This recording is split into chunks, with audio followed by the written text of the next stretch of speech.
by and large, with the exception of the stickiness of prices that jumped after the pandemic, there's really not much wrong with the U.S. economy.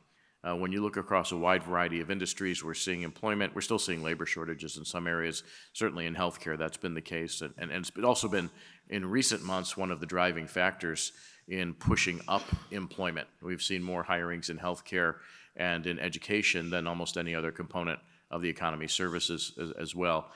So it's a fairly balanced economy. And just last week when Jay Powell was speaking after the Fed's decision on interest rates, and he was queried about the notion of stagflation, he said, well, I don't see any stag and I don't see any inflation.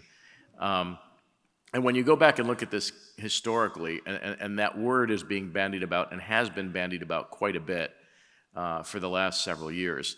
In some instances, former Treasury secretaries like Larry Summers have brought that word up, which is surprising because Larry and I were both alive during the last stagflation, and it bears no resemblance to the experience we're having today. Some of you are a little younger, some of you are a little older, some of you are around my age, maybe I'm 63. So I was in high school, college, when we had the last stagflation. And between 1978 and 1981, stagflation looked like this. We had unemployment that peaked at around 11%, we had inflation that peaked around 13%, and we had interest rates that peaked around 20%. So that is a very different environment when you're growing 3% and inflation's 3 to 3.5%. This is, in a certain sense, it's almost a fairly normal environment. When you look over the course of the last 50 or 60 years, the inflation rate today is not that far off the average. The level of interest rates, not at all far off the average that we've seen over the course of the last 50, 60 years. Unemployment is considerably better than we've seen with respect to the average level.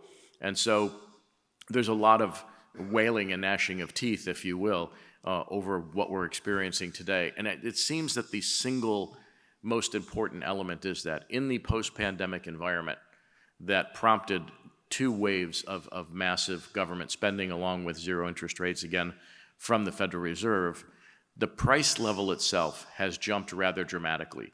Average prices for goods and services are up 19% since 2019.